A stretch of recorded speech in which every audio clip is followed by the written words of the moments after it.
Yo, what up, people? Welcome to the Joe McFo Show. Let's get some music cranking real quick. And you guys just help me and let me know if that is too loud.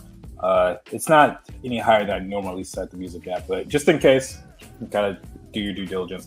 All right, let's see what the comments are. Like, already got my like down. Thank you, Amanda. Noxymation says, yeah, I love shower boxers. Thank you, man. I appreciate that. Really, really do.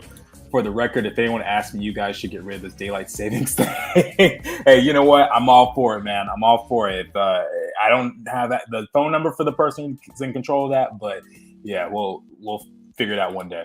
And then good morning. It's here at 6 p.m., but good morning to you, Mark. And then welcome back. Appreciate it. Yeah, you guys know I've been out for a little bit. I have been moving and I have been incredibly exhausted. So 2 weeks ago, I was moving and doing stuff from my own place. You could tell I'm in a brand new location. And so this is my new office setup. And you can see my bookshelf is here. I'm going to have more bits of, artwork and stuff. I plan to have some, here, I'm going to get my water out just because I already know. I'm going to get some avatar posters up here. And I got to hang up all the other posters that you guys are used to seeing. I just haven't had time to do that yet. And then last weekend, I was driving a truck helping my cousin move. And so a big 20-foot U-Haul. I've never done that before, but thankfully no one was harmed and nothing got scratched or anything, including inside the truck. So yeah, let's see. Manette says, most of us agree, Mark, about daylight savings. Yeah, it is what it is, I guess. So if you guys haven't already, please like the video and share with your friends, share with your homies, and let's get everybody in here. Today, I'm going to just do some more character stuff. I have been so tired and I don't want to do anything that's going to be super stressful for me. And I think it'd be just as a return to Shadowbox, just do something a little bit more on the chill side, right? So we got our beloved characters here. We got Atana looking dope. We got Javen. We got Aletha with her mask off. And then we got Ishnu. We're missing a couple of characters, but we might be able to get through that today. Let's see. Let's close out these guys. So one drawing I did want to work on today was is it this one? No, not this one. I wanted to work on a seam drawing that I did. Yeah, here. I think this could be really, really cool. I want to change up the cloak a little bit, get it to be a little bit more actiony.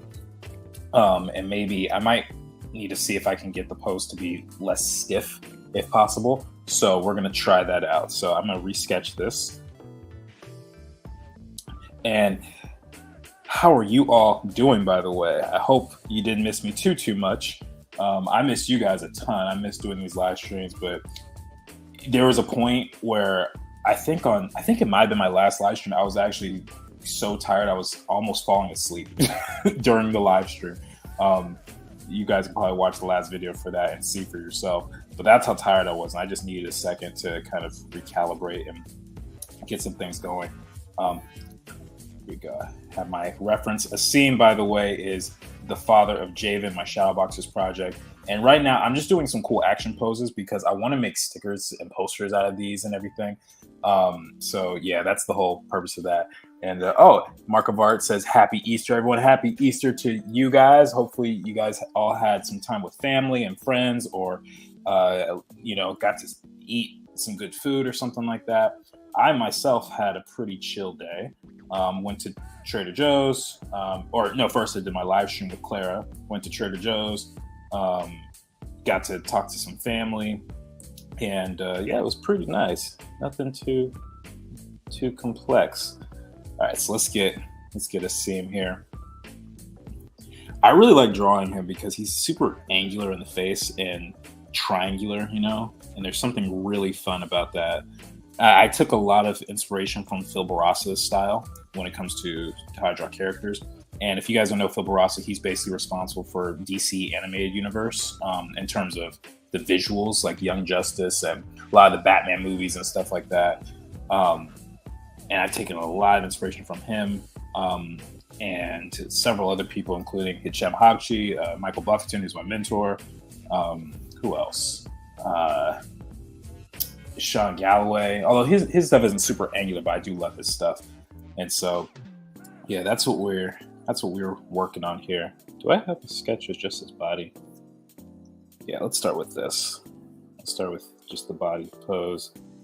Just make it a little more complex. One thing I want to try and do is I want to try and add more of a curve, a C curve to his body, because right now it's just kind of flat. And yes, it's foreshortened and all that, and it looks cool, but I want to see if I can get to be a little bit more dynamics, like even something like this. So maybe he's kind of tilted to the side a bit. I think that could even do something really cool.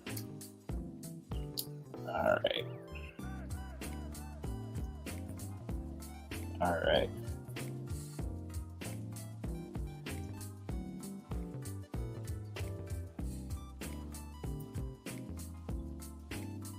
Okay, got a sketch. So I know I've shared, I guess I repeat myself a lot on these streams. I don't imagine I say too many completely different things, but just to give you a reason for why I'm doing what I'm doing, I like the original sketch. I really do, but I don't think it's at the level where I want it yet. It doesn't feel like some of these other drawings, like this one of Ishnu here, or this Javen punch in the air. You know, I want it to feel a little bit more dynamic, and I like this version of it, but it just doesn't feel quite as actiony yet. So that's the whole purpose of that.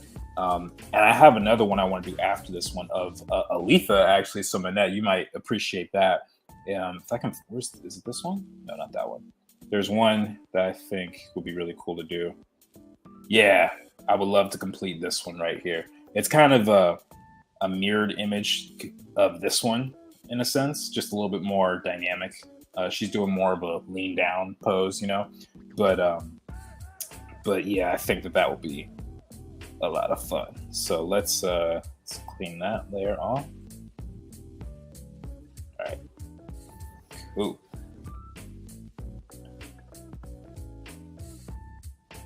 All right, let's get his muscles. My man is very buff. He hits the gym quite often. I have to figure out what a shadow boxer's gym would look like. That would be interesting. Well, let's put it like this. If I ever need to show that location, then I'll figure it out.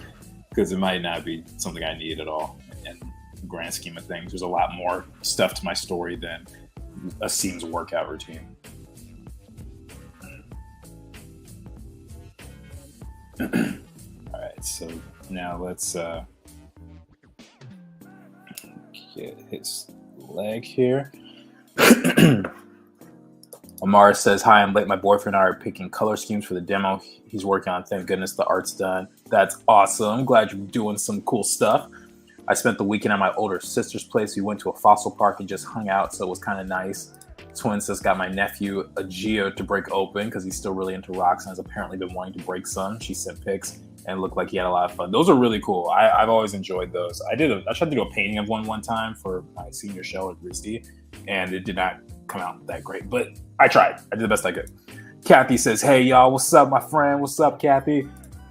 Action poses are fun. I find them easier now that I know to get reference from breakdancing, skating, etc. My Aletha fan art was based on a breakdancing reference. Yes, that's exactly how it's going to be. So anything dynamic like that is going to be perfect for any fan art.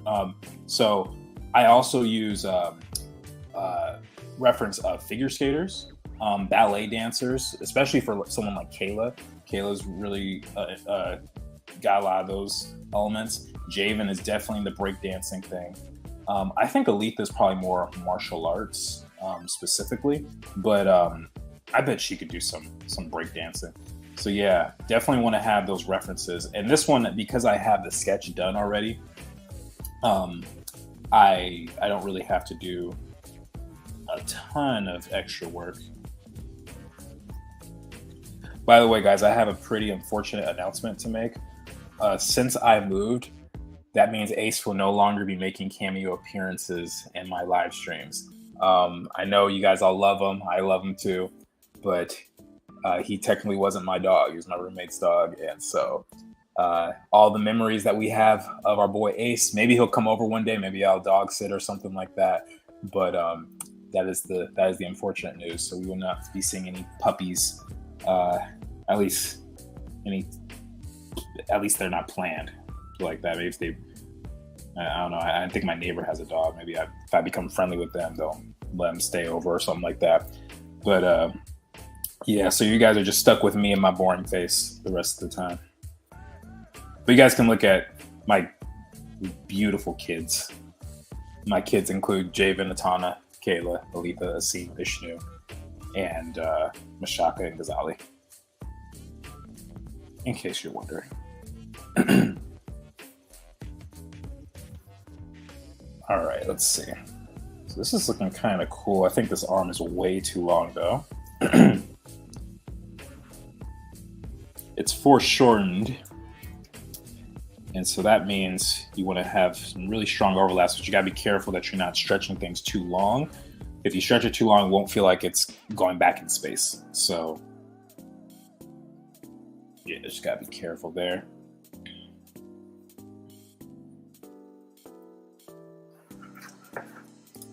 No, I didn't even consider No More Ace. I know. It's so sad. It was really unfortunate when I left, because I think he was so lost. He's only a year old, right? And so he's never known a life without me, really, because I was there the day we had him, or he was dropped off at the house. And so he would always come in my room just to kind of make sure I was there, because he doesn't like being by himself. I think that has to do with his age, you know. Like I said, he's still a puppy, he's still a year old. And now I'm just like, man, I wonder if he's like checking the room to see if I'm there, and just seeing there's nothing in there anymore except a desk and a bed that is no longer in use. So, yeah. Guess you'll just have to get your own dog now. I'll be honest, guys. I don't think I would make a good pet owner right now. Not because I don't like animals or anything, but because I work so much, I don't think I could give a pet the proper time and attention that they would need, especially a dog. You know, if it was something like like a hamster or guinea pig, that might be a little bit different. Plus, I just don't want him to be miserable or her to be miserable. You know what I mean? So, yeah. Maybe one day, though. Maybe one day when my life settles down after Shadow Boxers is a critical acclaimed hit, and I could, take a day off or something like that because I'm now worth millions of dollars, then maybe I'll consider it then. All right. So I think this is looking good. I think his chin's just a little big.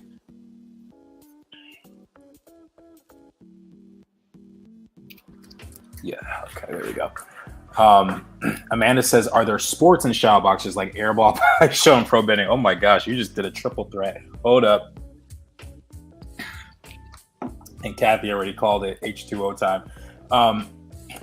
Yes, to answer your question, yes, there will be sports in Shadow Boxers. How they will be incorporated into the story, I'm not quite sure yet. But that's part of the difficulty with world building, because you want to make it fully fleshed out, and there's no world I can think of where they wouldn't have some sort of entertainment. You know, there would have to be a news station. There would have to be some sort of, probably some sort of social media in this world too. I'm still deciding if I even want them to have anything like that, like phones or whatever, because sometimes it just makes things a little too convenient when relaying information. Like, I kid you not, I was watching a show last night called All American. It's one of my favorite shows. And there's a scene where the two characters meet up, and she's like, I didn't think you would show up. And you dragged me all the way here. And they're talking like that at the beginning because they're kind of at odds with each other. The conversation, I kid you not, lasts for like a minute and a half, and then they just leave. And I'm like, this could have been handled over the phone or FaceTime. You know what I mean? Like, I don't want to run into those types of situations. So I'm still debating on that. Amanda says, I begrudgingly got a new puppy. He's currently chewing on my headset. Oh my goodness. Ace was like that. Whoa, sorry. Okay. I have a frog in my throat. Ace was like that, except he chewed socks. He was all in the socks. So I don't know why. He didn't chew shirts, hats, pants, shorts, anything. It was just socks specifically.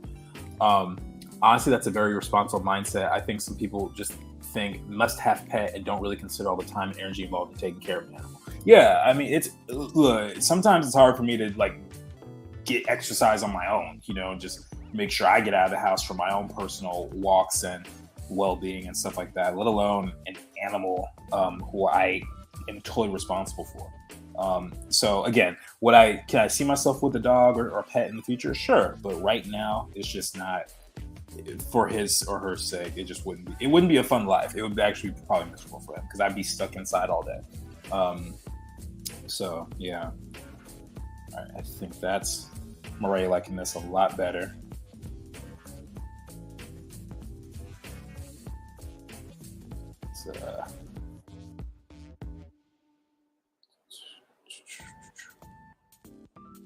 Okay, let's get this leg right. I think that looks all right. Yeah, I don't think I see too many issues with this. It feels a little bit more dynamic to me just by having that line of action curve a little bit more. And then I'll have the robe do something different too. Yeah, already it feels a lot better, just that curve. All right, let's see. Amanda, I actually missed the hydration checks the past couple weeks. You should be watching Full Metal. See, I called you out on the AP Live. I did see that. That was funny. Clara is the one who pulls up the comments. I did see that, though. He looks like he's dancing. Oh, Asim looks like he's dancing? Oh, that's funny. That's not the intention. How does it look like he's dancing? What kind of dance is this? I've never seen this dance before. Let's give him some clothes and stuff, and maybe our minds will change. All right, so let's change this color. Okay. Just have things flowing in the wind, so. All right, maybe.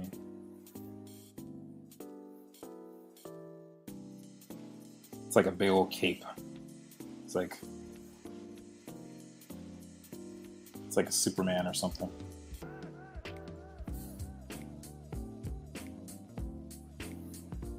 All right, there we go.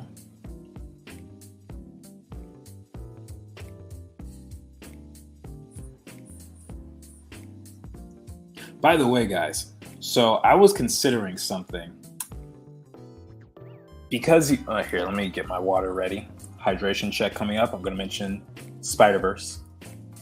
The movie is coming out in June, and I was considering doing some spider sonas for the Shadowboxers characters. Not sure exactly how that would look, but I think it could be really fun. So curious what you guys think. I don't know if it's going to be the next stream per se. Maybe it's the 30th stream because I'll actually be closer to when the movie comes out. But that's been a thought of mine. So what do you guys think?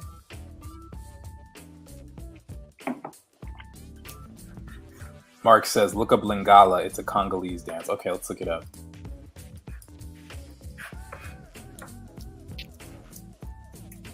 Lingala. Okay, that's not what I was expecting. Let's try this.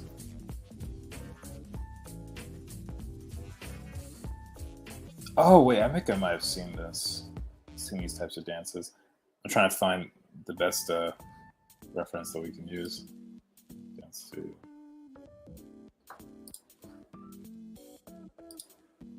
Is this one a good one? Let's see.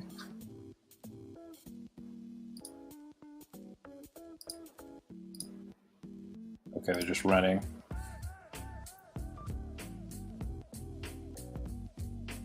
Hey, there's a Michael Jackson kick.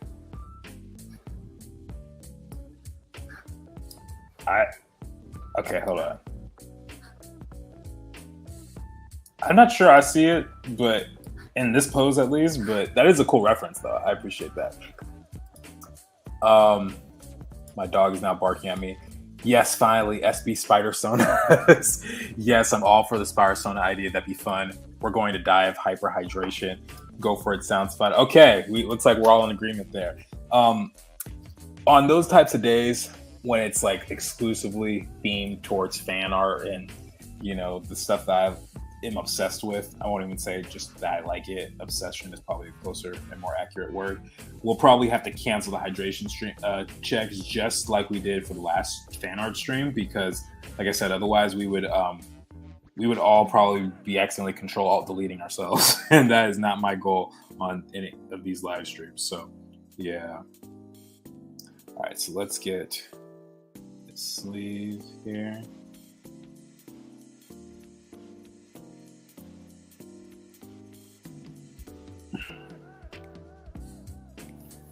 All right. So this sleeve, where does it go to? Let me check real quick. Exactly why I have reference like this, guys. I gotta find out where his sleeve ends. Okay, it's below his elbow. Okay, so I think I might have had it incorrect. Not too bad.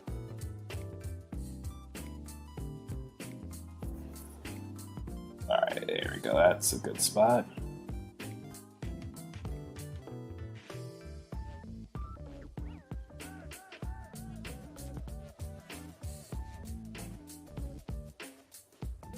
All right. So that's looking pretty good. Cape's feeling a little bit better. I might rotate him too. Boy, that feels really straight, actually. So it had to be like this, or maybe this. No. Ooh, if I tilted his head, that could actually look kind of cool. I'll have to experiment with that before I get too far into it, because this is the perfect stage to do all that. You don't want to get too far with the inking process and want to revise stuff. I actually did something like that, not related to drawing, but it was actually really embarrassing. This bookshelf you guys see right here, I was on a call for Art Prof, and I was hammering in the back. And I did not realize until the very end that I had nailed the back on the opposite way for both panels. And so it just looked like cardboard going into, like looking into the bookshelf. You guys can't tell now because I have it covered in books. But I ended up having to get, what do they call it? It's like a type of paper, or it's like a sticky paper that you put on, and it looks like, what is the name of that stuff? Someone knows it. Someone here has to know it. But anyway, I had to put that on so that I could fix it. Let me see. I could see the trio pointing at each other in some spider sonars. Oh, that would be funny. That would be excellent. I would love that. I usually contact paper. That's what it is. Contact paper. Yes, thank you. Yeah, so I had to get contact paper on Amazon. Thankfully, it came within a day, and I was able to nail the shelf in there and all that stuff. I usually watch you on 2 devices, but one of my devices is glitchy, so you might notice a drop in your viewers. RP watch hours. It's all good, man. I appreciate it. I appreciate the love, man. And everyone else, why aren't you watching me on 2 devices? What's up with that? What's the deal, yo? I thought you all loved me. It's just not fair.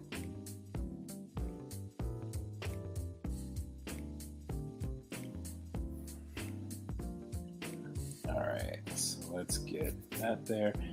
And then Asim's belt is pretty complex. I don't know, I was going to say I regret drawing it like this, because he's made of pretty simple shapes, but it's definitely complex when drawing something really small like this. There have been design choices I have regretted with Shadowboxers, though, and I had to go back and change them. One of them was Atana's belt. The other was Aletha's outfit. And I talked about it before, but my gosh, she's so complex to draw, guys. I really dreaded drawing her, and that's why you wouldn't see me do it in my earlier streams. Oh, shoot. Am I drawing on the wrong layer? What's going on? Hold up. This can't be good. Oh, okay, I just have them selected. Whew, okay, crisis averted. Yeah, so that's why you guys wouldn't see me draw her that much on my early streams, because it was just, there's too many lines and too much to fix. And so I finally adjusted that. And I also adjusted the mask a little bit too, for story purposes. It's not so much you guys would go like, that's not Aletha. You really wouldn't notice it that much. I mostly just gave her cool ears. All right, and then how did I do this? Flat.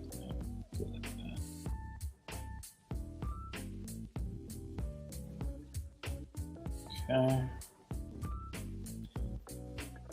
And then this pattern goes something like this.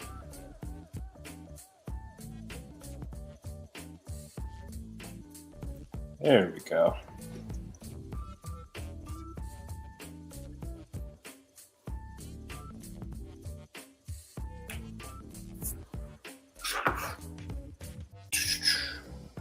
All right.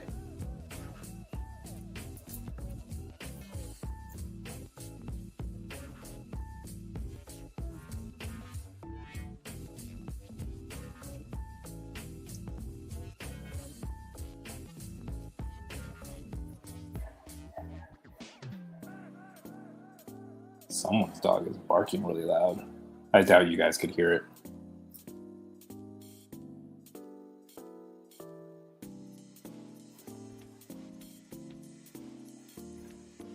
Okay.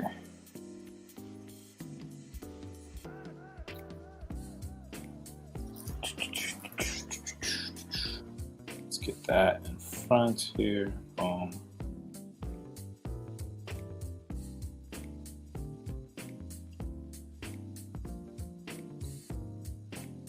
Okay.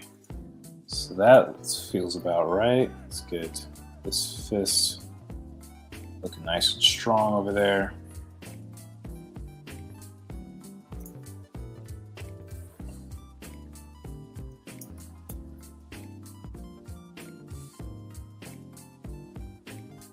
And then we gotta give him a nice, strong, intimidating expression. We gotta get him looking like a superhero, just like, grr, you know. So, matter of fact, who's a good superhero I can base him off of? Maybe, I guess Superman would be pretty good. I did compare him to that a second ago.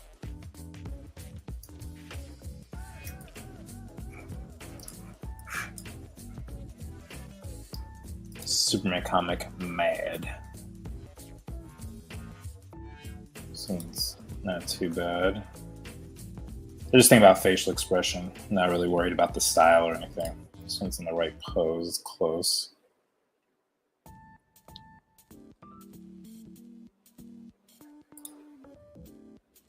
Well, kind of like the slightly gritty teeth in that one.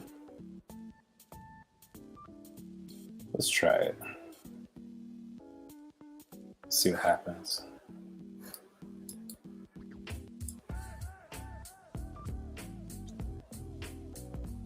Let's see what happens. Okay. Nice square face. So guys, I know I brought this up before. I don't know how long ago this was, but maybe some months or something. I am rewatching A Series of Unfortunate Events on Netflix I started doing it as I was moving just to have something on in the background. It is so freaking funny. Oh my gosh, the jokes there are hysterical. I cannot get enough of these writers. It's just got the perfect, silly, goofy sense of humor that's also kind of morbid. Or not even kind of, it's very morbid. I just finished the Austere Academy episodes. And there was one scene where Vice Principal Nero, who's a total crackpot, he was in an argument with the librarian because she was arguing to try and get the library open for more than 10 minutes a day. And he's like, no, I can't do that. She's like, but it's not going to change the budget or anything. It's just going to be a few more minutes. And he's like, it's just that I don't like you very much. And he just runs away. I love it. I love that stuff. It's too funny. There I have you streaming on 4 devices phone, iPad 1, iPad 2, and PS4. Oh my gosh. Thank you, Amanda. That's what I'm talking about. Those are the watch hours we need. I appreciate that so much. I was kind of joking earlier, but now that you've done it, I'm not gonna deny that I don't appreciate that. All right, let's see. Let's get his hair right. He's got the same busted hairline that his son's got. Or I guess his son has the same busted hairline that his father has, technically. Even though the hair, I guess, does come from the mom's side, as far as I know. But, whatever. We're fine. Now you're just showing off. No, she ain't. Where it's going to show off is in my watch time hours. I had the bright idea to make my nephew a book with him as MC for his 5th birthday. Been working on trying to draw him and haven't even gotten to character design because I can draw him, but illustrate. I'm so lost. I'm sorry. What? He always looks too old. I guess I want to illustrate him as 4 or 5, but he looks closer to 10. I'm sorry. Could you retype that? I don't know what you said. I'm really trying. Everywhere I look, it's Joe McFo. Yes, I guess so. I've invaded your space. I guess I could put you on my Nintendo Switch. I didn't even know that that Nintendo Switch had Wi-Fi like that. Main character. Oh, okay. Got it. Let me see. I had bright idea to make my nephew a book with him as the MC. Oh, okay. For his 5th birthday, I've been working on trying to draw him. And I haven't even gotten to character design because I can draw him. The illustrating character is way different. He always looks too old.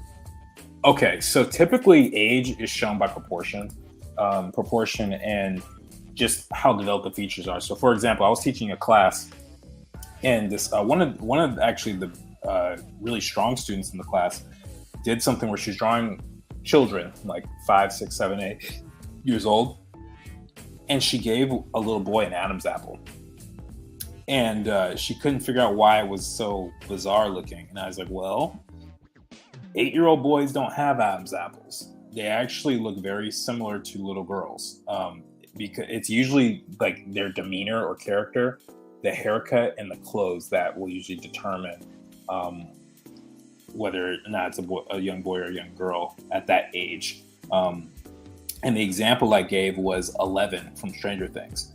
When they actually alluded to this in the show, but there's a scene like when she first shows up and her hair is all shady, you don't know who she is. There's a moment where she's getting food from Vinny's diner, and he's like, "You think you can run from me, boy?" After he grabs her, and then he realizes, "Oh shoot, that's this is a little girl. She's clearly in trouble, and I need to help her." So that's kind of how that happens. Mark says, "Oh, Jordan, what'd I do?" I don't know. There's a lot of things I just said. You gotta be more specific. Kathy says, "Strong genes." Yes. Manette, give him a big head. Yeah, that's true. Larger heads, smaller bodies tend to help too. Okay, look, what did I do for the nose in the last one? I didn't like that nose initially either. Okay, how do I...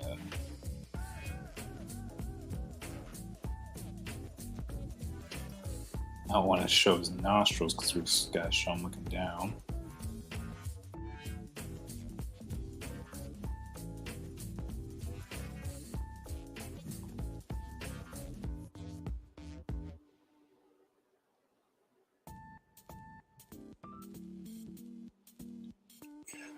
All right, let's do his eyes real close to his brow. Mark, that's a good idea. I think part of the issue right now is I haven't really done any illustrations, so I've not really been messing with proportions. Yeah, when it comes to creating characters, I mean, you guys have seen my process. And if you need me to remind you, I can, but character design is not an easy thing. There's a reason why, character designers in the industry get paid so much, is because they are literally crafting a whole character out of nothing but a spec. Maybe you have a script, maybe, but on the projects I've worked on, I've never actually gotten a full script for it. At least not yet. So yeah, it's a challenge. It's a real challenge, guys. Definitely not for the faint of heart. But yeah, changing up proportions, changing up size of the head, um, and just I I would see if there's a book you can find where it charts how a person grows throughout a lifetime. Uh, there's one in the book Atlas of Humanity by Stephen Rogers Peck. I actually have a PDF of the book, but I don't know if I can show that on YouTube because it's got some nudity in it. So yeah, so I'm gonna just hold off on that for now. But there's a drawing where it shows how many heads tall, an 8-year-old is versus a 4-year-old versus a 3-year-old, and all that stuff. And I find that really helpful. I actually used it when I was drawing Kayla because I had no idea what to do for her. She's 12, and she's right at that age where, especially at 12, both boys and girls can look very different. Like Will Smith, as far as I know, when he was 13, he was at his full height. He's like 6'3" or 6'2". I know someone who was like that as well. When they were 13, they were about 6 feet tall. Now they're 6'4", 6'5". And so that tends to happen from time to time. So you can either have proportions of a kid or proportions of an adult at that point. But it just depends on what it is you're trying to convey.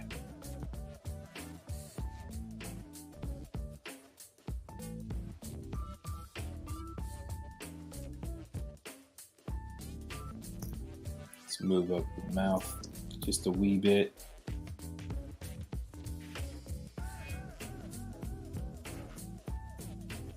Another thing about drawing kids, don't give them wrinkles, whatever you do. I don't care.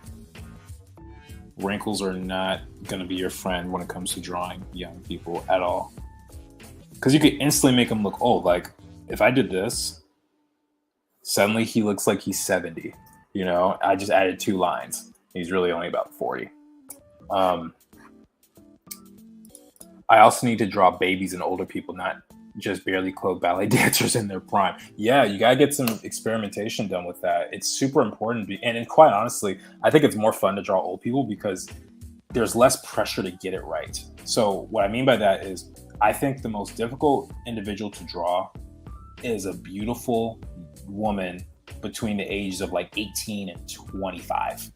That is so challenging because you want to get it so right, and it's very easy to draw an eye the wrong size, or have the eyes pointing in the wrong direction, or the nose is to this, or there's any number of things that can happen that will make it look off. But when you're drawing someone who's older, it's really, really easy to just say, like, I'm going to add this extra line and no one will bat an eye. It's actually really freeing in a lot of ways. To the library. I've been meaning to go and look at the kids' books anyway because I specifically wanted to write a story about his adventures in rock hunting. Oh, that sounds fun. That sounds really cute, actually. I bet he'll love that. Rock hunting. All right, let's see. I don't think he looks mad enough just yet. He's not looking like my boy Soup Man over here. Mr. Clark. Mr. Clark Kent.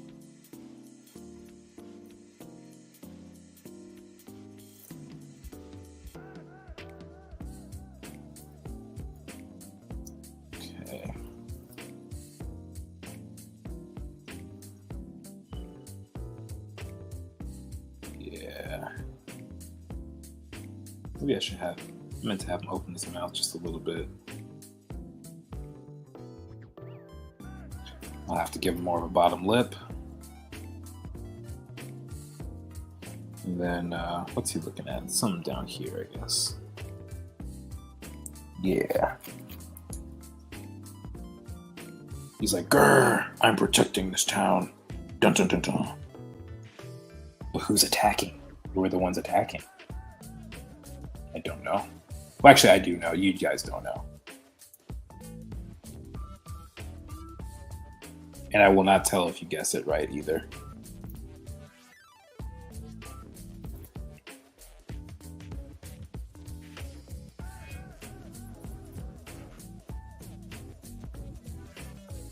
Let me change the tune real quick. It's been about 40 minutes. I've just been listening to it. Let's see. Let's try. What's this one? Cool.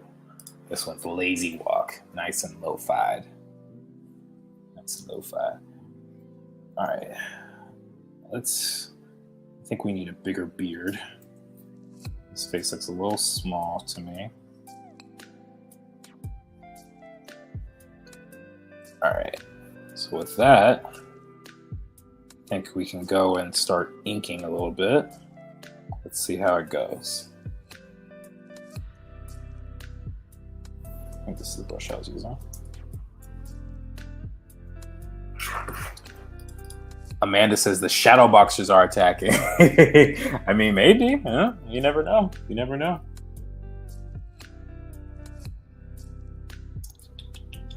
All right, let's see. No. I'm trying to decide if I actually wanted that brush I called out. Maybe texture pen or real G pen. G pen. Let's try G pen. I've heard good things about this one.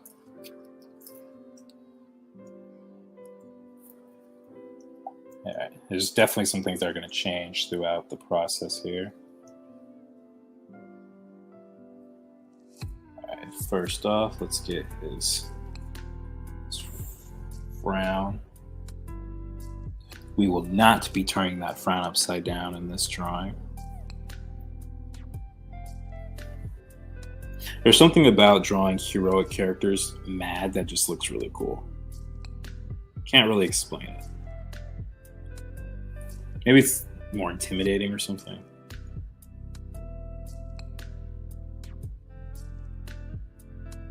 Oh, maybe I don't like this pen actually. Okay, let's try inky.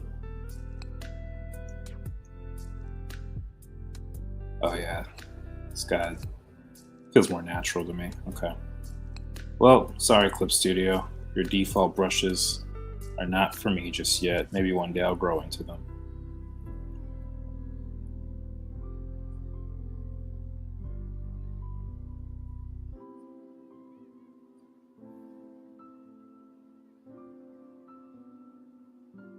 I just realized I should probably wear my blue light blocking glasses, huh?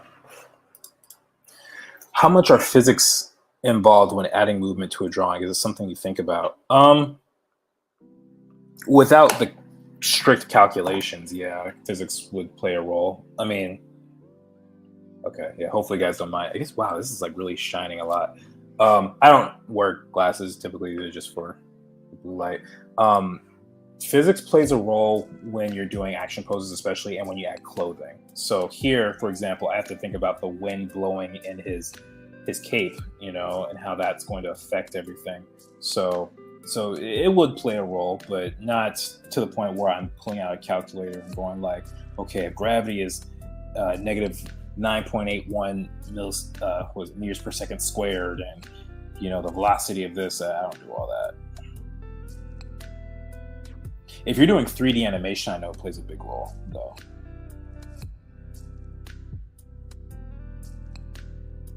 You have to consider a lot when you're doing stuff like that. But I don't know anything about 3D animation. That's not my field of study or expertise.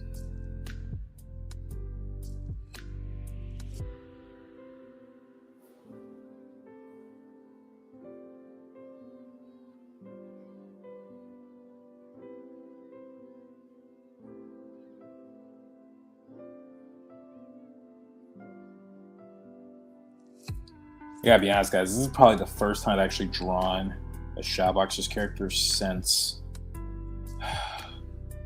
maybe the last stream. I've been so swamped with work lately, despite the fact we were on spring break this week.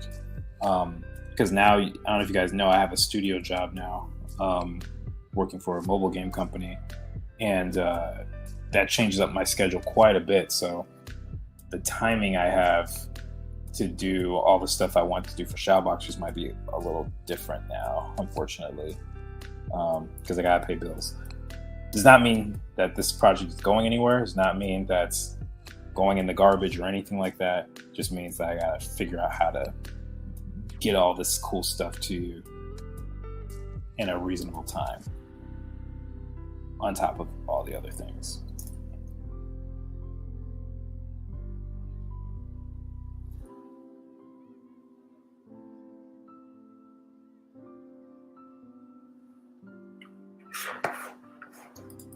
Now that you use Clip Studio for streams, do you use it in your other workflows, or do you do your other stuff in Photoshop?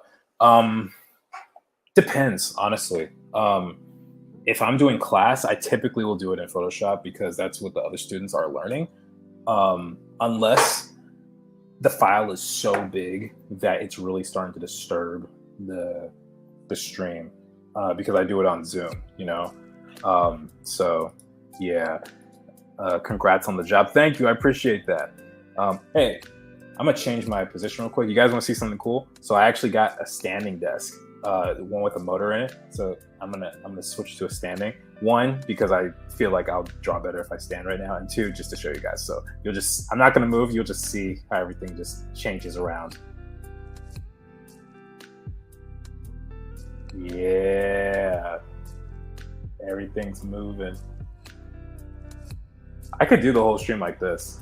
Just be sitting here working on stuff. But I won't do that. I won't do that to y'all. It makes it real convenient though, I gotta say. Maybe position everything. Okay. Just like that. Alright. Sometimes you just need to get up from sitting for too long, you know? That's one of the reasons I got this, because I'm like, man, if I'm gonna be teaching and I'm gonna be working in the studio gig and all that, I gotta make sure I don't just sit on my butt all day. That's not gonna be good.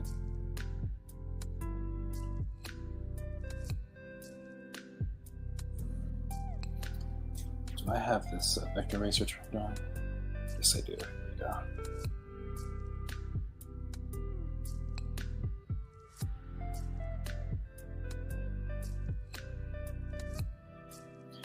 By the way, if any of you decide to do fan art of like a seam or something, and you're trying to figure out how to draw his hair or beard, there is no rhyme or reason.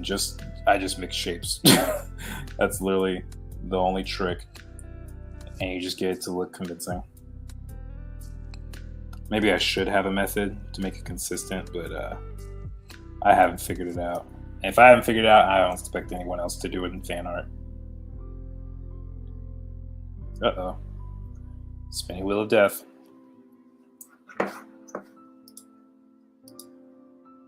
Who's showing off now? Standing desk. That's awesome. I want one. I want that desk. I see him. That's funny. Yeah. Okay. Yeah. I'm excited about this desk. I could tell you the brand. It's a Fazebo. Here, I'll put it in the chat. It took a while to put together though. I did it by myself, but it's pretty simple. The instructions are really clear, but it takes about 2 to 3 hours to put together if you're doing it by yourself. And I got the reversible one too, so that might have also changed things. So it's an L-shaped desk, but you can have the L shape on left or right side depending on your dominant hand. And so I got the right-handed desk, I think. So yeah. Oh, do I like this? I don't know if I like a seam space right now, but we'll keep going anyway. If I don't like this, then I'll just move on to the next drawing, because sometimes you just have off days, you know?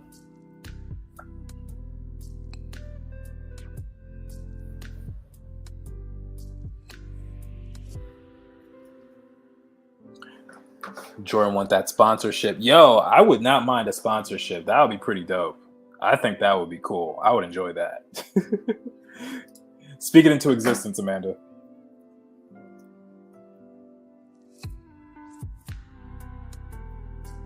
Just like this show. Just like how this would be on some awesome streaming platform in the not too distant future. And a AAA game studio will want to turn this into something awesome. and Caleb. Oh my gosh, what's the kid's last name? Is it McLaughlin?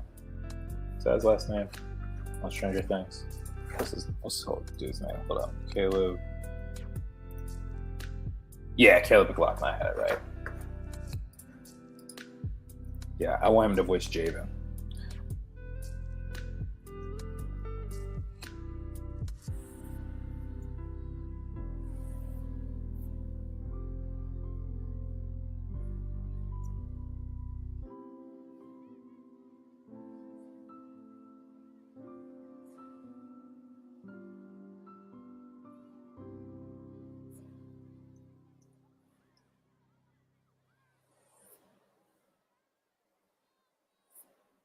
Okay. Can I get this to be full screen, I wonder? I don't actually know. Does anyone know if that's possible? Fit to screen? No, that's not it. Reset display. I guess not. That stinks. Sometimes I want to do the whole thing. Soon enough brands will be lining up to sponsor you, Jordan. That's what I'm talking about. Yes, that's exactly what I need, Mark. Appreciate it. All the big ones, you have to put your ads in the comics. Yes, all of it. Say it. Say it out loud. I'm sorry, I didn't mean for my voice to go that high pitch. I hope none of you guys are wearing your headphones and the volume's not all the way up. Okay, let's get that.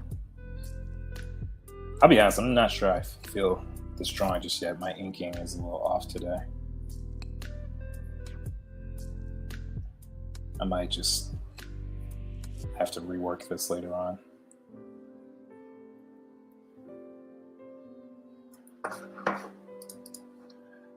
My stream was a bit late, and when you typed Fazebo, I thought you typed your password in the chat. That's hilarious. No, that's not. First off, I don't know what I would need my password for in this situation. I can assure you that is not the password I use on my devices. Before any of you hackers start getting curious.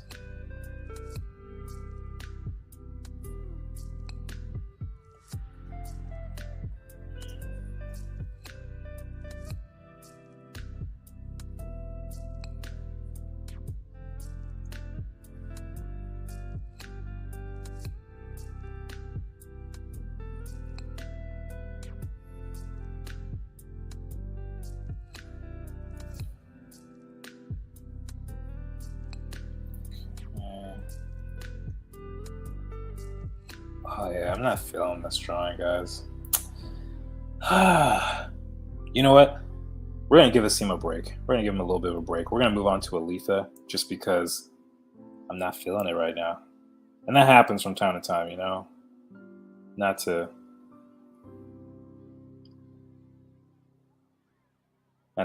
put anybody down or anything like that or make anyone upset. Hopefully it doesn't. But yeah, sometimes you just need a minute. How do I do this again?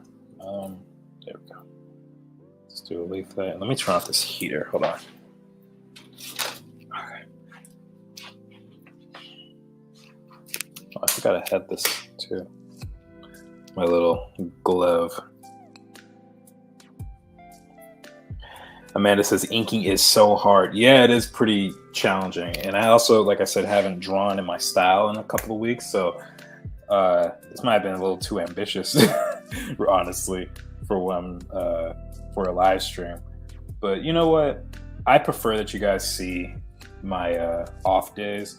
I think it's a little bit more realistic because that's how every artist is. No one's going to be hitting 100, you know, every single time. It's just, I don't know a single person who's able to do that.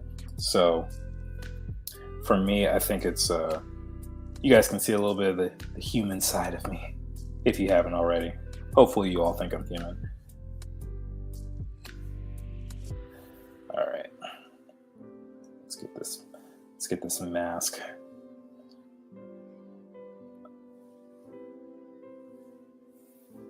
Okay.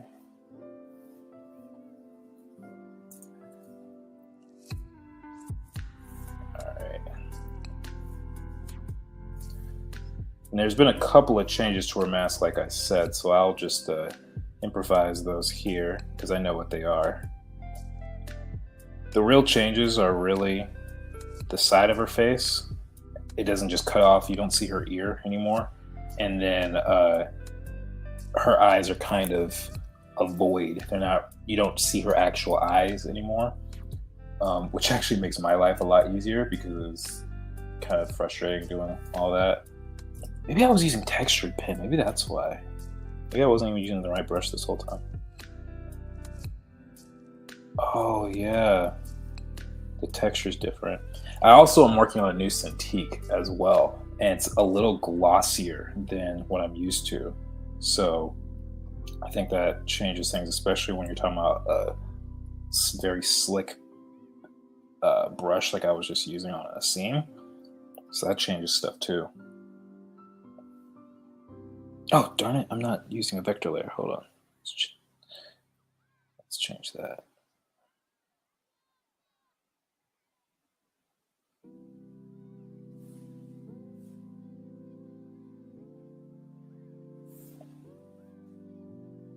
Okay.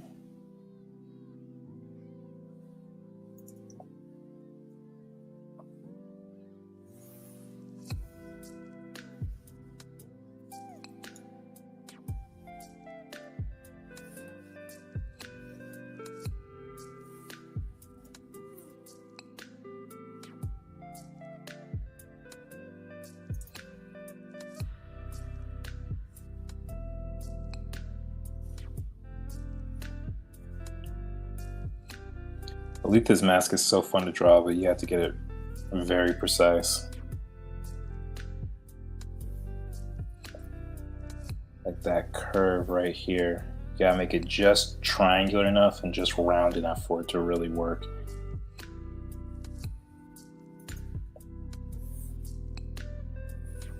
Because otherwise it'll start to feel goofy and not creepy.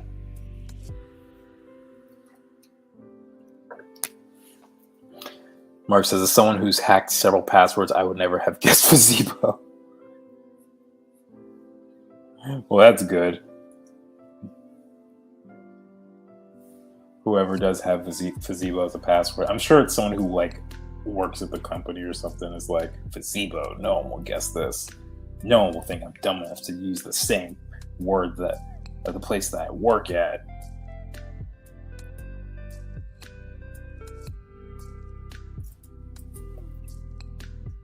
That's not a good smile. Let's see.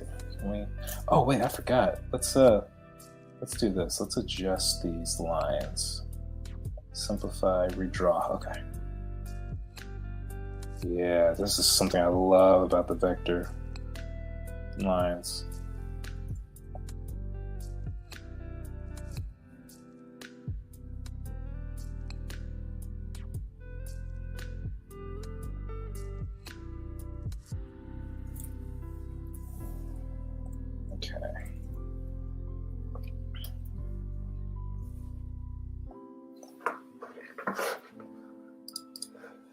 Kira Benjamin says, hey, could you talk a little bit about Art Academy? I'm interested in the visual development BFA. How's the campus and academics? Okay, so I did not go to the Academy of Art for visual development. I went for concept art for video games, so I can't really speak about the program itself.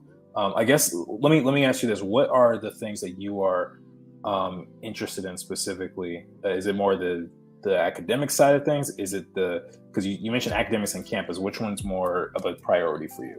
And what are your key interests? Because maybe I can help guide you in that way. Let me change up the tunes again.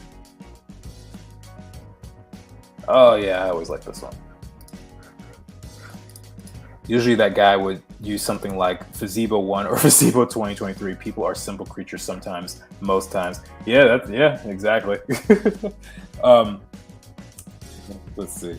But Kira, to answer your question about the Academy of Art, so the campus itself, I'm not sure what they're doing right now because of COVID. They had restrictions on it for a pretty long time, and I assume that things are back up and running again.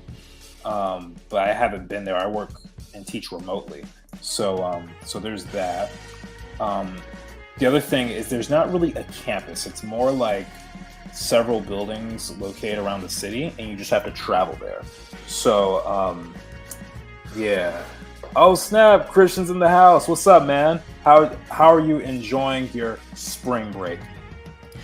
Did you pass Jordan's class? That is confidential, Mark. That is confidential. Can't be asking students. Can't be harassing my students like that. Come on now. But yeah, so it's not really a campus, as it is just a bunch of buildings all over the place. And as far as the education, the academics, I only went there for grad school, so I can't speak about like foundations or anything like that because I genuinely don't know. But I think the education is what you make it. Ultimately, I had an amazing time at the school, and I have nothing bad to say about the program that I attended. However, I also know that there are some people who think the opposite, and there's varying types of people. Like there's some people who just simply don't work as hard and they will not get the results they want. I find a lot of people who complain about that stuff, they have a lot of disagreements. They have a lot of animosity towards the school because of things like that. They just didn't do the work. And I've seen students who just simply don't do the work that much, and it is what it is. Oh snap, look who it is. Bernice says hello Bernice, thank you for coming on. Yeah, Christian says yes I did. I was trying to cover you, man. I was trying to make sure. All right, let's see.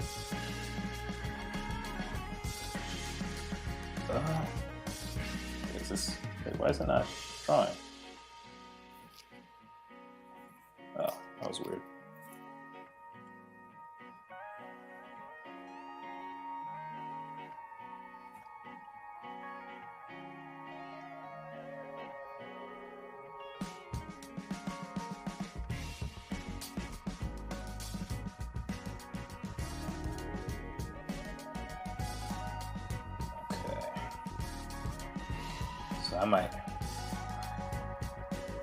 I should draw a little bit more zoomed out.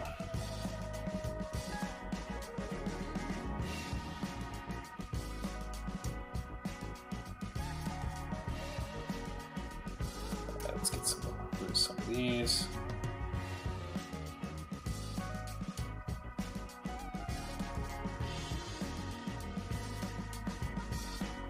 Yeah, that's off.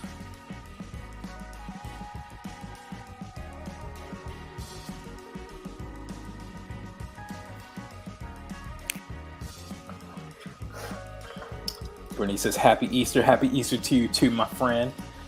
I think I only caught the tail end of that, but was that student at school saying bad things even when they didn't do any work? Yeah, that's the thing. So a lot of people will have negative things to say about a school when they don't put in the work. And it's frustrating. I had a student, I won't say which semester I taught, but I had a student who was taking a certain class I was teaching for maybe the third or fourth time, and they kept bad-mouthing other teachers. And this student was tracing throughout the whole class, and I could very well prove it. And so they were bad-mouthing all the teachers and stuff, and I was like, well, I can see why you didn't pass, because they caught you cheating, and that's not okay. So someone like that student would probably make a negative comment or review when they can't find work or something like that. Other students probably, did fine, put in the work, but they might need a couple of months or a couple of years to finally get settled into their work. And that's actually very normal. So I would just say having a strong idea of ways that you want to do it and work towards that as consistently as possible, because here's the thing, unfortunately, art school is designed in such a way where you have to achieve so much education in a short amount of time. It's actually almost an unrealistic amount of time. 3 to 4 years is not a lot to start from ground zero to be pro level. I'm not saying you can't do it because it's been done before, but it makes it incredibly difficult. So be about your business is all I would say. And if, I'm not saying don't have fun, don't enjoy, college life or whatever, but you got to understand that you're there for a purpose, and your purpose there is to excel in your craft so that you can live the rest of your life doing a career that you enjoy and that you studied. And sometimes people forget that. So, yeah. So that's my 2 cents on that whole situation. And if you have any other specific questions, please feel free to put them in the chat.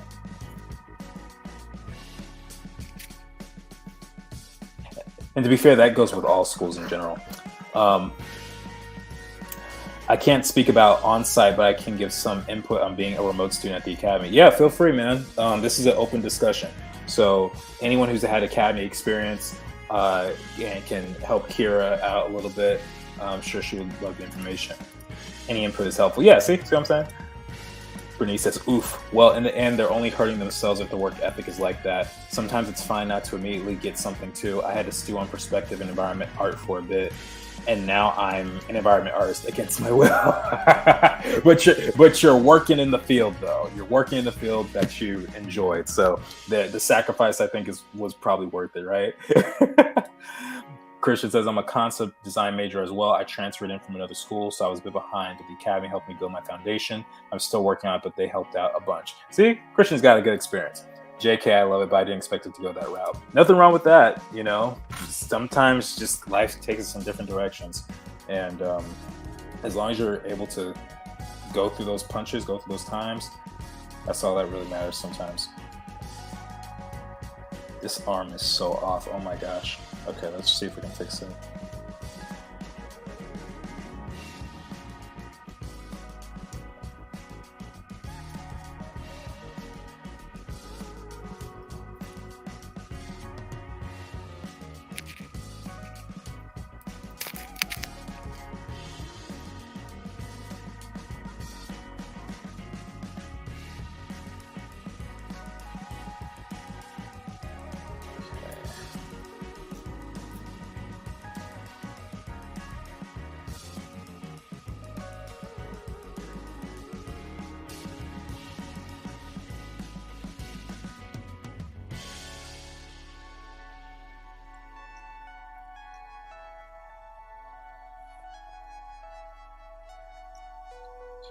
Let's get the bangs right.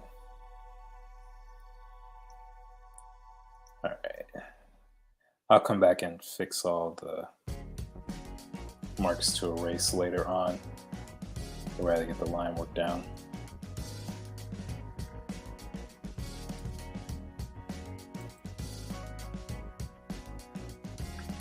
Okay, the classes are structured in a way where they build off each other, at least in my experience. A benefit of online is being able to watch lectures or discussions over again as well. Yeah, that I imagine is a real bonus because when I was a student, I was doing on-site, you just had to take real good notes or have friends with real good memory. Especially if you would fall asleep in class. That's happened to me once or twice. Not because I wanted to, but because I was so exhausted. There, and I say this as a teacher as well. There are times I know where things are you're just tired and you're just beat. I actually had one student fall asleep in my class not that long ago, and we had to. What did we do to wake him up? Oh, we set an alarm. And we're like, "Welcome back, man!" And we were trying to call him. He had his headphones in and everything. He was just out. Poor guy. It's hard to make connections, but you still can. You just have to be a bit outgoing. Yeah, you have to put in the work to become friends with people when you're online, because otherwise you're just kind of, it's easy to get lost behind a screen, and yes, we all rely on screens. I mean, shoot, we're all on one right now, and I'm connecting with you guys via screens, but at the same time, if you don't put yourself out there, no one's going to know who you are. No one's going to remember you. And quite honestly, the jobs and situations I've been in just from knowing certain people has been instrumental for me. I mean, shoot, I don't want to name names, but the current job I have now is because of one particular individual, and I'm very thankful to that one person. Um, but yeah, that's really a lot of art school. Is not so much the education, while it is a big part of it, but it is the people you meet, the people that you interact with, your teachers, your fellow classmates, the clubs that you join, things like that, and fostering that environment. And really, that's what I mean when I say it is what you make of it. You could have the perfect curriculum that has turned out superstars and people who become some of the biggest names in the field, and yet some people will have the exact opposite experience. So it's kind of a crapshoot in a lot of ways, but I would just say do the work as best as you can and be the best person that you can, and usually something will come of that. Yeah, that's good to hear. In general, would you recommend online education to a BFA student? I personally would not, but it depends on where you are in the world, because at least for the academy, it is a worldwide school. So there's students I have that are in China or Finland or Norway, and they wake up at they wake up at ridiculous hours to get to class. But that's just part of it, you know. So the reason I say I would not do online so much is because, again, you miss some of that in-person experience. And I think it's just fun, you know. Especially if you're like 18, 19 years old and first time being out by yourself, I would recommend doing something like that just for the fun of it all.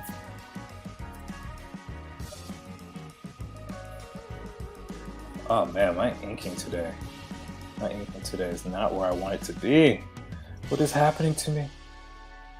What is happening? Maybe I should just do quick sketches of my characters instead and stop stressing out.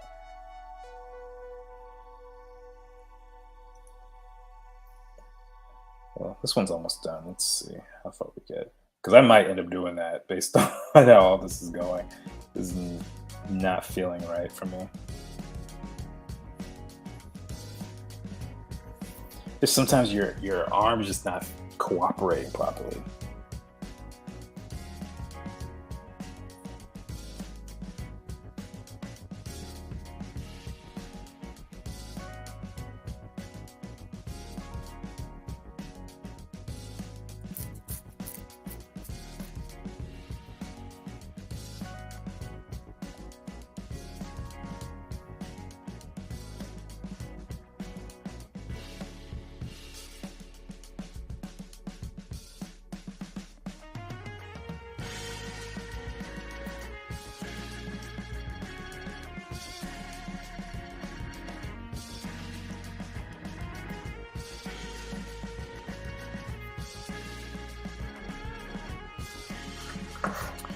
See.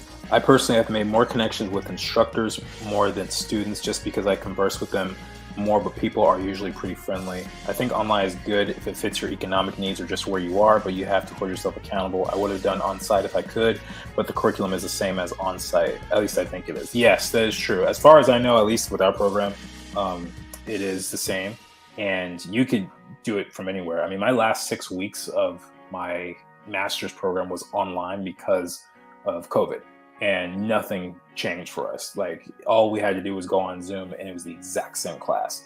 And it was kind of cool at that stage because it was that was back when it was flat in the curve, if you guys remember that. And so things were a lot easier to be a little less fearful. It's more like, oh, cool, I could stay in my pajamas. This is kind of tight, you know. But yeah, I would interact with as many people as I could. If you're going to stay online, that's going to be key for you. Because again, jobs typically come from people you know. And unless you're really good at promoting yourself. I am not necessarily one of those people. I have a hard time kind of making myself known in those types of environments. And, you might be in a situation where, someone is at a company, a friend of yours, let's say, and they're boss or art director says, hey, we're looking for such and such person or such and such artist. Do you know of anyone who could fit that role? And then they'd be like, yeah, Candace was the person who I remember being really, really good, had great chemistry with everyone, great attitude, wonderful artist. Let's talk to Candace, or whatever name I just said, and it works out, So yeah, be open to that as well.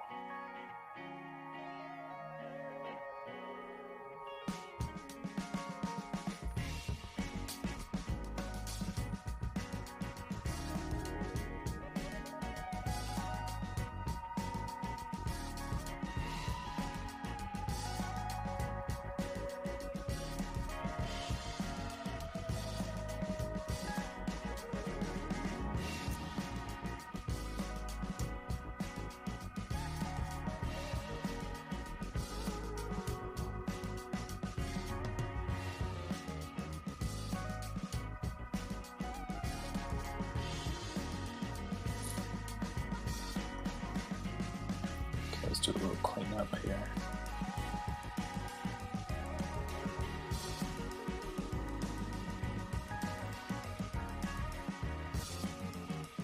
Plus, they have strictly online classes or the virtual class with Zoom meetings, which is the closest you can get to an in-class environment. Yeah, there's a lot of options for the Academy. They have classes where it's hybrid. They have classes where it's all on site. They have classes where it's all online in their synchronous classes. And then they have some that are asynchronous. So yeah, there's something for everybody in every situation, which is a really, really good thing, in my opinion. I think there's a lot of benefits to that.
Oops. Wait, that line was there, wasn't it?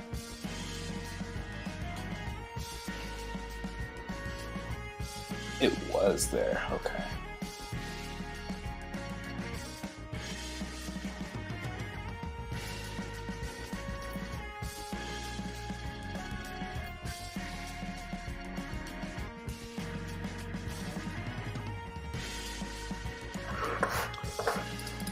I think I probably want to do an in-person college experience. Don't know if I can get through art school without some friends to suffer through the work with me. Well, the good thing is, if you do decide to do online, there's Discord and, other platforms for communication and stuff. But yeah, having that core group of friends to have all your classes with, there's a bonding experience that you can't really replicate anywhere else. And to be honest with you, that's what I missed the most about art school, is not so much the classes themselves, it's the people I was with. Because when you're in college and you're surrounded by those people, that's a very special time where you're all learning and growing together, and you don't really have and you all have your high hopes. You know, when you get to a job, you're kind of just stationed there, but and you have to deal with being on a small team. But with the school, there's so many, at least with the academy, especially, there's like 20,000 students total, and you get to interact with fashion designers and actors and game designers and concept artists and animators and sculptors and just all this different stuff. And it's very rare you'll get that experience ever again. So that's why I say, if you can, I would do that. But again, it depends on your personal and financial situation, and there's lots of other factors. So don't just go blindly be in San Francisco, which is an incredibly expensive city, by the way.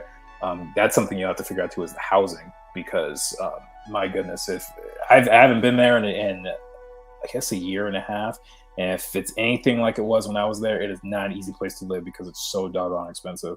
But if you can hack it, you know, I would totally go for it and just enjoy that ride, because it's a lot of fun, and I enjoyed my time there, and I enjoy teaching there, even though I'm not quite experiencing the same thing that most teachers will experience because I'm online. Hold on one second, guys. I need to close my blinds. It's getting dark, and I don't want people seeing in my house. Hold on.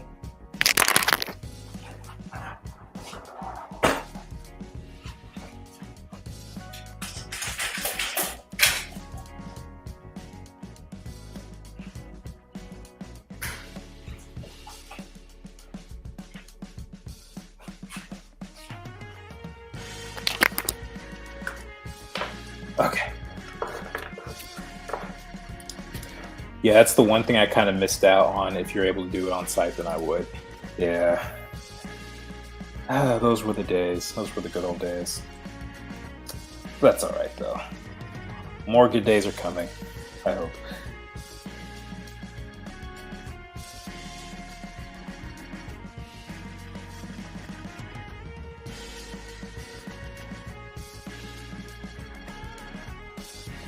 Okay, so this is definitely not going to be here.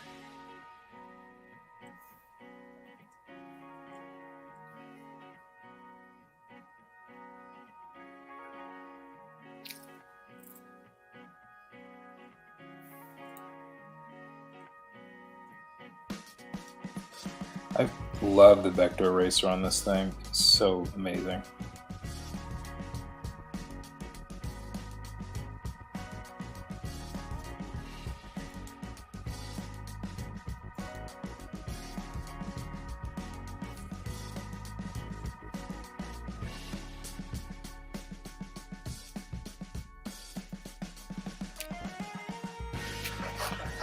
Christian says, how did the move go? It went well, man. Everything is here. I'm in my new spot. I got my my cool little bookshelf here, which is screwed into the wall. I'm technically not sure I'm allowed to do that, but it's too late. But it's pretty sturdy. I got my Bob Ross bobblehead. Obviously, I got my Spidey mask. And all my other art books. The things I'm missing, though, I need a couch. Right now, there's no furniture really in the living room except for a table, a rug, and a TV. So whenever I watch TV, I just have to like lay on the floor like a 5-year-old, which is not as fun as it sounds at a certain age. Everything used to be so much squishier back then, and and now it's not the case anymore. But that's okay.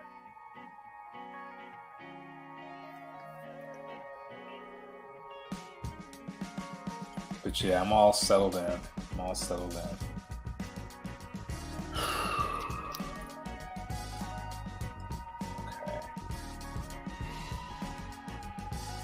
Let's thicken up a couple of these lines.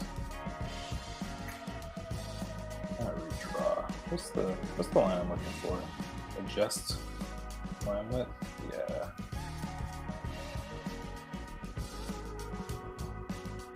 Wait, it's supposed to be thickening. What the heck? Okay, this line's acting all weird. Let's try connecting them. That's one thing that sucks about vector lines sometimes, is the way that I draw is not very conducive for the lines connecting, I guess. Yeah. Yeah, so I just gotta deal with that. Maybe I should just redraw it.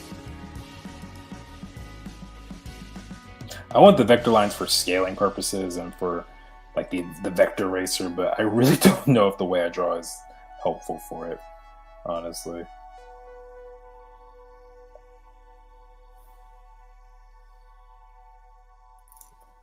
Yeah, just like that. See what I'm saying? Now it's acting all buggy on me.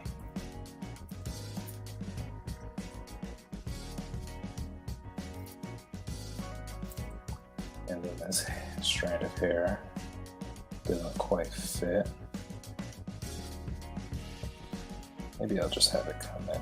I did change her hair actually a little bit, so she doesn't have that mullet thing anymore.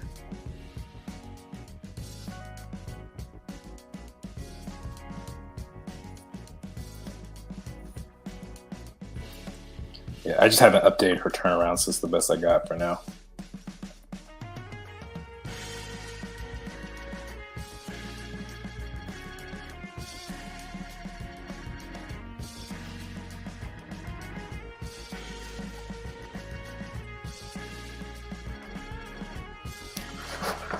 Gotta pop back out, pop in and say hi. Have a good Sunday, Jordan. You too, Bernice. Appreciate you for coming on.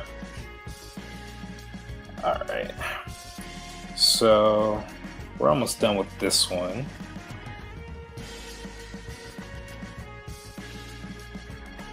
I'm curious, since we're on the art school topic, how many of you guys ever thought about going to art school or attended art school? I know Christian and Bernice are the obvious ones, because they talked about their experience, but has anyone else considered it? And what made you choose the ultimate decision that you made? Whether you decided to go or not. Was it financial reasons? Was it just not wanting to do it as a career, having the fear that art would no longer be fun or something like that, which is very common. That's a very common fear. And I completely understand it.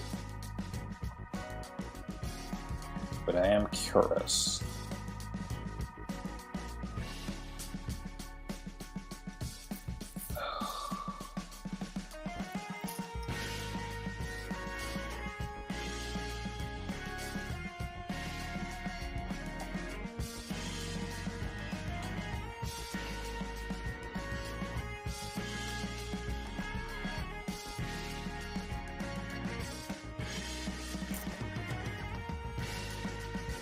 Oops.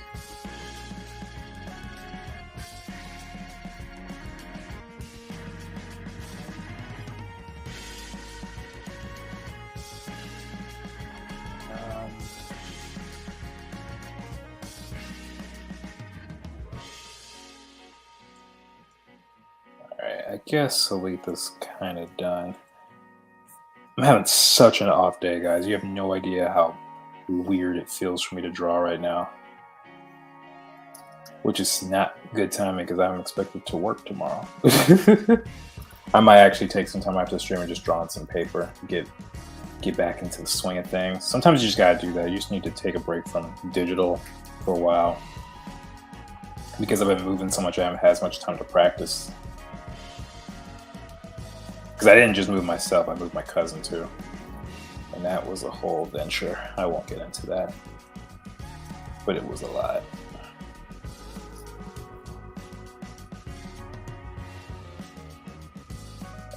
This will do for now. I now want to just do some of those sketch of characters just to feel better about my lack of quality drawings tonight. Hopefully you guys aren't seeing the issues I'm seeing, and I'm cool with that. But for me right now, like, this ain't it. This ain't it, y'all. Mark says, I discovered art like a year ago, so no, I have not gone to art school. Also, some part of me thinks I'm too old to apply. Also, I live in Kenya. Ah, okay. That changes things. Living in Kenya. I mean, aren't there art schools in Kenya, though? Or nearby in Africa somewhere? And so, to answer your question about being too old to apply, I mean, I know someone who's in their 60s and is in art school.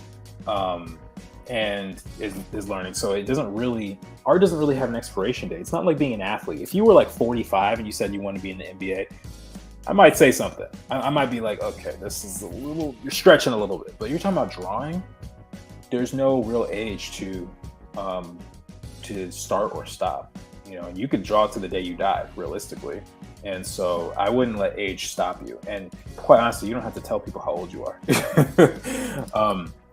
I attended the Meade State University in Minnesota, majoring in their design program with a studio art emphasis. I dropped out my third year due to some financial and family issues. I'm sorry to hear that. I hope the issues resolve themselves with the family situation. I learned what I know on Skillshare and YouTube. That's how a lot of people are learning nowadays, and it kind of makes me jealous. I'm near the end of high school, so I'm currently applying to schools. All my choices are art schools. I'm privileged enough to have that choice, and art is the only career I think I would truly enjoy. You remind me of myself quite a lot. I did the same thing. The one liberal arts school I applied to was USC, and that was because my mom wanted me to make sure I chose, at least had another option, let's say. But I knew in my heart, I was like, nah, I'm going to art school. What's the point? And, you know, I'm always going to be needed on some level. And it's a skill. And that's something that I think is really essential for artists to understand, is that what you have is a skill. It's a trade, and trades are valuable. And it doesn't get talked about enough. But I will say this, when it comes to working in this field and it comes to the pay and all that, you can make pretty good money. It's not, the myth of the whole starving artist myth is not really what it is. I mean, of course, you want to make sure you pick something that's marketable. Make sure there's actually a field for it. Like graphic design is a great one. You know, there's plenty of people looking for logos, design brands. You know, plenty of clothing companies or food companies or just any company really needs something like that. Concept art, same thing. And the creativity that we have is something that's very difficult to replicate, even with something like AI. So I am a huge supporter of the arts for obvious reasons, but yeah. So if you're considering it, consider it highly. I was 36 when I started. Nothing wrong with that. The mullet is quite popular at one of my middle schools, and yes, MFA is something. I guess there's something continuing there. I was definitely the oldest in my classes, but it wasn't an issue with anyone besides me. Yeah, no one cares. And what are they going to do? Bring it up like, haha, you're old. Like, who's going to do that? Right? That you would have to be a very uncultured, unkind person to do something like that. Most students, honestly, just want to be friends with everyone. Like that's the one thing I've noticed. And so yeah, just take it all. Take it all in stride, you know, just do what you came to do and ball out. That's really it. I'm very picky and really want to find the right school because my BFA experience was less than stellar. Yeah, I understand that completely. There's actually a video on my YouTube channel about how to pick an art school. I think it's called Top 5 Things or Top Pros and Cons of Art School. I think I made 2 art school videos, so you might have to watch both, which I would endorse anyway. But yeah, it gives all my tips on how to do that. There are some art schools here, but the fees. Ah, yes, the fees. Joe McFo is now a moving company. No, please don't say that. That's the one thing I don't want you to bring into existence. Joe McFo is a conglomerate. I guess so. Joe McFo Studio. Yeah. I don't want to be a moving company. Trust me. Trust and believe. All right, this could be a cool pose. Let me see. I'm looking at my poses here. I'm trying to figure out what would be fun to do.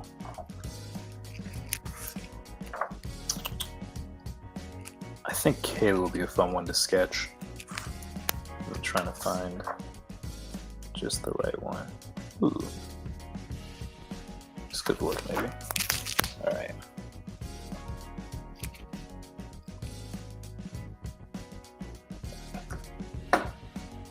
Yeah, quite honestly, when it comes to age and stuff, guys, no one knows how old you are unless you tell them. My students try and figure out how old I am all the time. Because some of them are actually older than me, and I can tell based on some of what they said. Like, my wife and I have been married for 12 years, and like 12 years ago, I was not even old enough to get married. So now I'm like, okay, they're older than me. So, you know, it's just one of those things. So.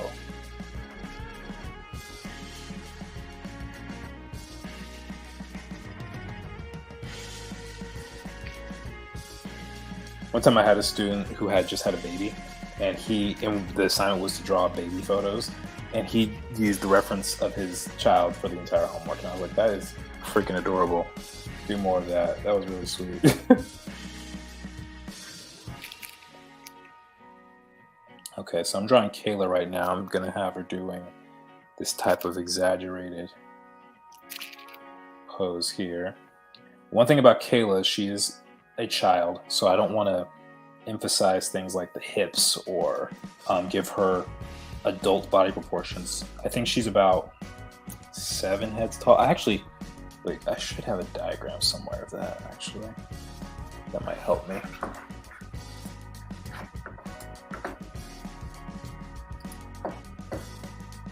Design turnaround. Let's see.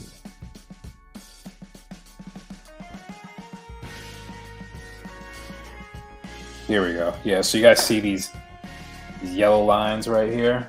Those are my height lines for Kayla. And with the exception of that top line of her hair. So let's see how many heads tall she is. I always forget. 1, 2, 3, 4, 5, 6. She is about 7 heads tall.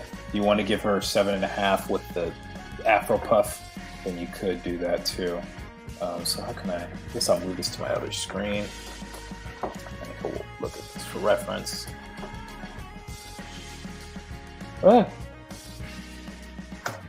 Things are shifting all over the place. All right, so the second head is probably about here. Third head about top. Then the fourth is a little below. Okay. Don't want to make her legs too long either. Yeah, this could be a cool hoverboard pose, especially if I have her tilted like this. I'm just going to do loose sketches for the rest of the stream, guys, because my inking was, oh my goodness, I'm actually kind of embarrassed right now, to be honest with y'all, but it is what it is. Okay. All right. That's looking pretty good. Might be a little long for the hoverboard, actually. Let me shrink it down. The hoverboard's really not that big, so I can't do something too extreme. A main reason I picked AAU was because a lot of art schools I looked at required a portfolio and I had no experience. See, that's actually one of my favorite things about the Academy, is that they don't require a portfolio because of your exact situation. Some people don't know what a portfolio is or are privileged enough to have someone help them, you know? And if you go to portfolio day and they're saying things like, oh, just put your best work in, your best work to you might not be the best work to them. Like, for example, when I was younger, I did a painting of young Michael Jackson that everyone loved, including my teachers. And it was one of the best pieces in the class. But when it came time to putting in my portfolio, they all told me I couldn't use it because it was a photo that I clearly didn't take, because the picture was of a famous person and the photo was from 1970. It was very clear I was not alive in 1970 to take the photo, and I just couldn't use it, unfortunately. But it's still one of my favorite things I've done in my teenage years.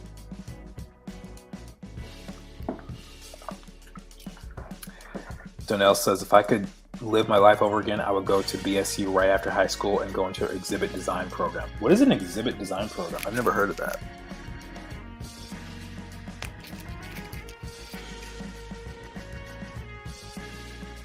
And here's the other thing about art school, since we're on this topic. Art school doesn't make your career, guys. I think it helps if you want to teach. Like in my situation, I found out midway through college during my undergrad that I actually enjoyed teaching. And I was put in certain situations where I would lead lectures and, you know, stuff like that, class discussions or whatever. And I found out I really liked doing that, despite how nervous I was. And I was really good at it. And so me having a master's degree is very helpful because that experience is necessary. You need to have a master's degree or have so much experience that you have a way in. You know, and for me, well, here's the other thing. If you can teach and you have a master's degree, you can teach anywhere in the world at any university. And if I just one day go like, you know what, I want to teach in Thailand for 5 years, let's just do it. I could reasonably do that. So it's just a lot of different stuff to consider. But yeah, art school does not make your experience or your future as an artist. There's plenty of examples of people who did not even finish high school and made it. Like Jay-Z, for example, is worth, I don't know, I think he just made another $1 billion or something like that. So he might be worth $2 billion. Dude didn't even finish high school. You know what I mean? He's just a very intelligent man. And, just like a college degree doesn't determine intelligence, I don't think art school determines the success or skill level of an artist at all. I do think some people will learn better in a school environment, like myself. I found it much easier to learn that way than being self-taught. But that's also just me. So, yeah. Let's take that with a single grain of salt. A single, small, solitary grain.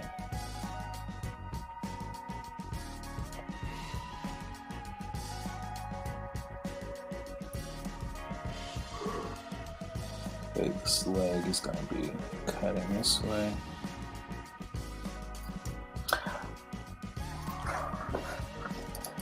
They create booths like at trade shows, exhibits like at museums or storefronts like the Lego store, etc. Well, that sounds cool.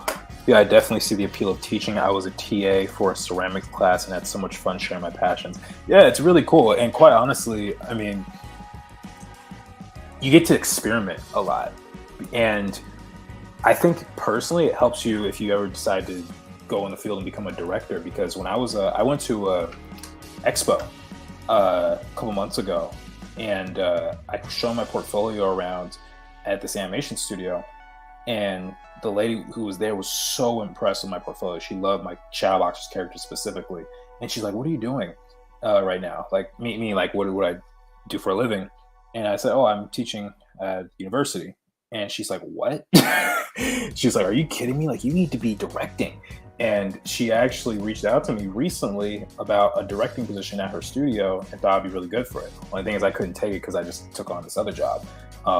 But so when it comes to teaching, what it really is you're just guiding people. You're making sure people understand certain things. And the same skills that are needed in a teaching environment are needed in a director role. So yeah, it's super helpful for that. But if you're just trying to just be like, I want to just get a job and just draw and paint and stuff and kind of chill, then that's a whole different story altogether. There's nothing wrong with that.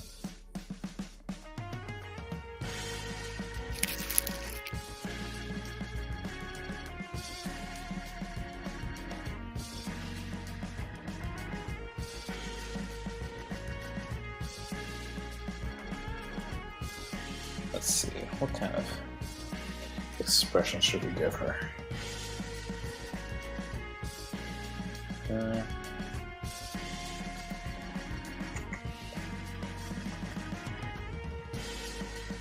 Trying to think of an example of a character she looks like.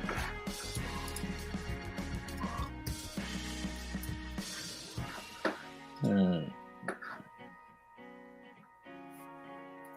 let's try this.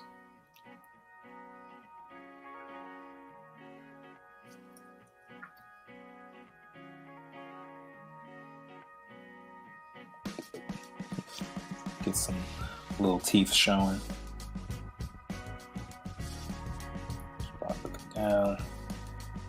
That face is probably a little small.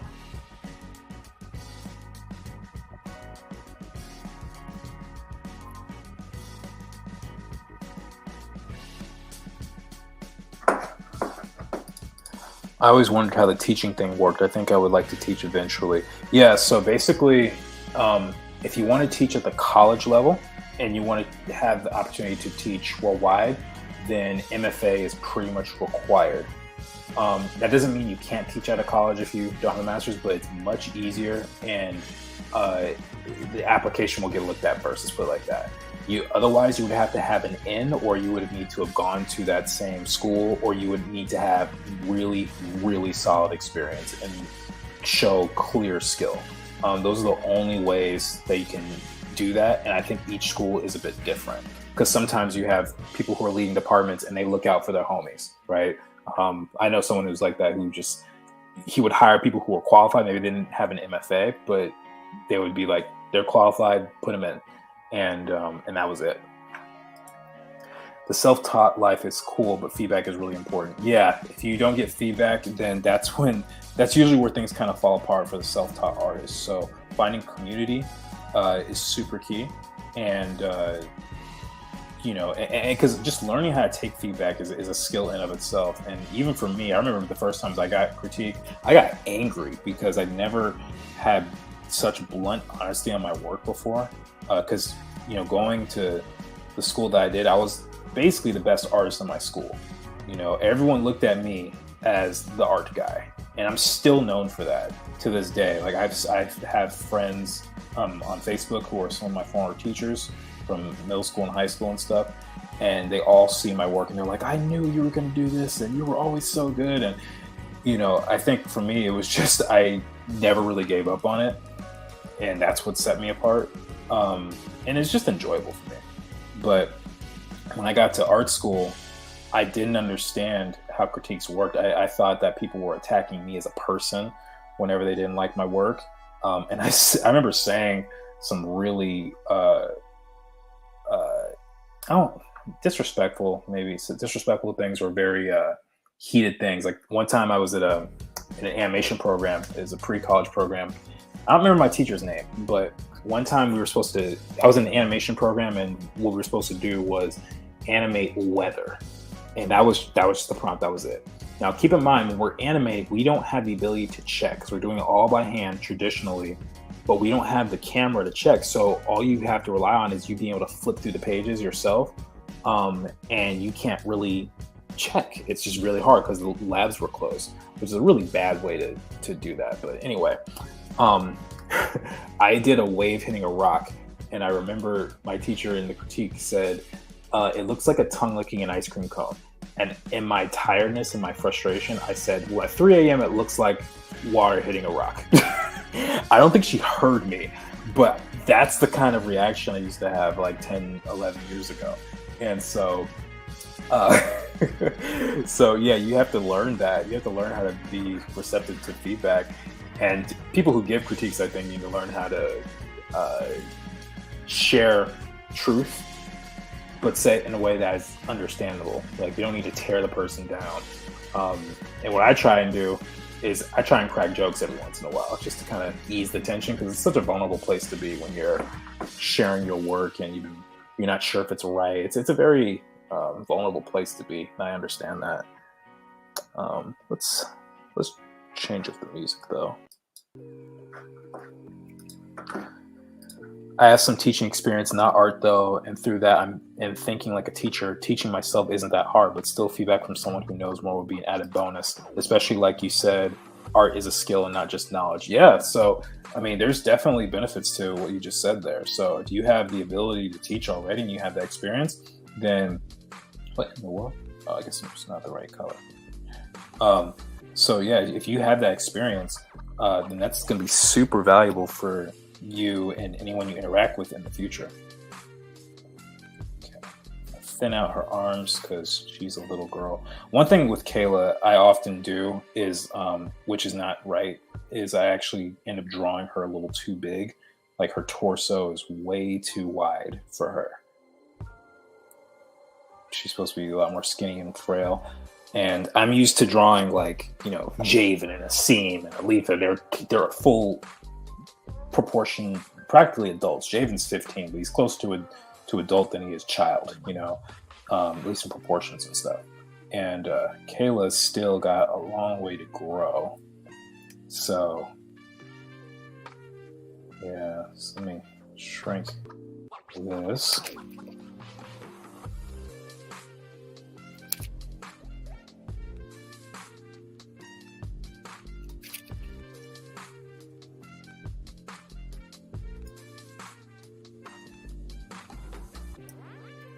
Let's bring this shoulder down just a bit.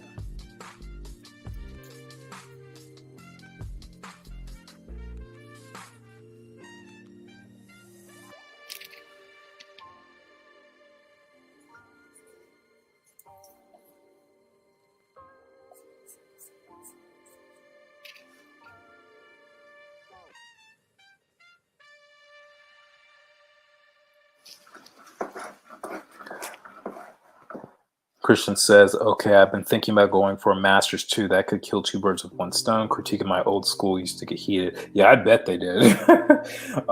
Yeah, I mean, if you want to go for a master's and you can afford it, go for it, man. I'll be honest with you. The reason I got a master's had nothing to do with me wanting to teach at a college level. It had everything to do with I didn't have the skills needed to work in my field. By the time I graduated from my undergrad, I was not ready. And it wasn't because I wasn't working hard. There's several factors that went into it. But let's just say that the foundation wasn't there. It wasn't that strong. And so me going to grad school was sort of like a Hail Mary attempt to try and fix the things that that were not addressed. And it was very stressful. It was very, very stressful. Because it was like, this is my last shot. If I don't get it now, then oh my gosh, my whole life would, like, I don't even know what would have happened if I, if it didn't work the way that I was hoping it would. So very thankful for how life has turned out thus far. But it's a scary thing when you spend all that time and money and effort and it just doesn't work the way that you want it. It gets very depressing, actually. Very, very depressing.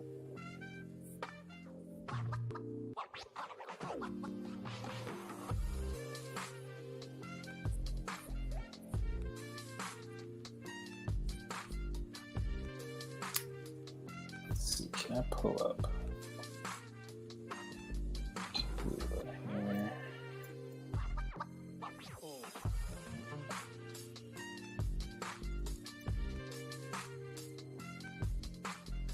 Trying to find Kayla with her hoverboard out. I guess that's another folder.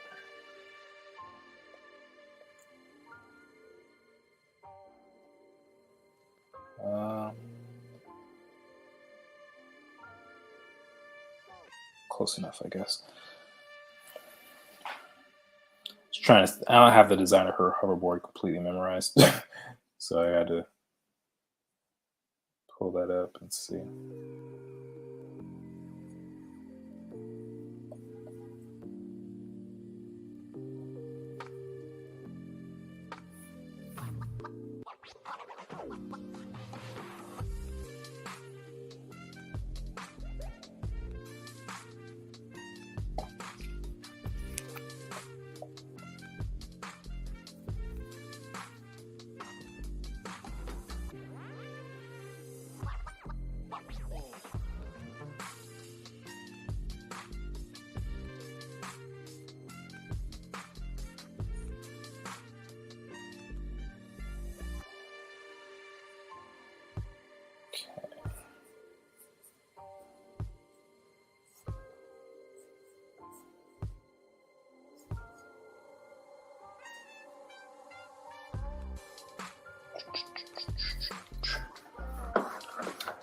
Kira says, I did RISD pre-college. One of the final crits, a girl started crying because her feedback wasn't too great. I felt bad for her. I think a lot of it was sleep deprivation. Yeah, I mean, it also that's the thing about critique. You have to be very careful because some people are very sensitive. Even if they don't show it on their face, sometimes, the things that we say, especially as a teacher, you have a lot of power over a student. I don't say that gloatingly, like in a way where it's like, I'm this all-powerful professor or anything. I say it in the sense that you have to be very careful of the responsibility you hold. It's sort of like being a caretaker to a child. If you say something to that kid, you could accidentally mention something that could scar them for life. Like, how many of you guys have been in a situation where you had your feelings hurt by some kid when you were 5 years old and you remember it for the rest of your life? It could be anything like, you smell funny, or you have a big nose, or anything like that. And that stays with you. So the same thing happens when it comes to the art world. You get in a situation where uh, you're in front of all these students and you're trying to help them, but you might say something that's off-putting, and it might just turn them off completely to what you're trying to say. So, you know, if I were that teacher and I started seeing a student tearing up, I would immediately change course in how I was talking to them.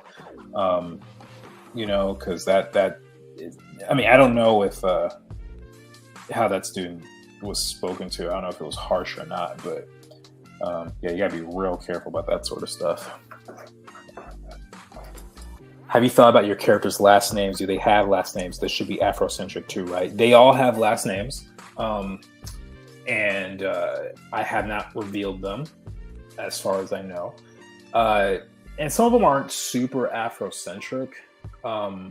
It kind of varies. Some of them are actually more like English, but it makes sense when you hear it. But that will be revealed at some point when I'm ready to reveal that. That's how I feel as well. You know, I'm still working on honing some foundational skills, so I think I'm in the same boat you were in. Yeah, it's tough, man. It's tough. Excuse me, guys, but Jordan hasn't drunk water much in the stream, so if Spider-Man was an avatar, he would be a web bender, but is web bending a subset of water bending? You're a mess, man. You're such a mess.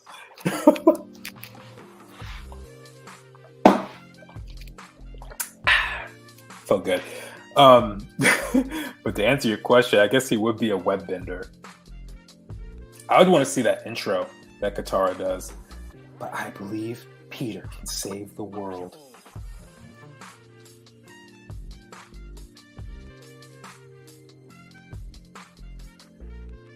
Okay. This is more like shorthand of Kayla. Because there's so much I'm leaving out. Her torso's way too long, too. Back this up. Oh, that's cute. That's pretty cute, actually. It's all in that face.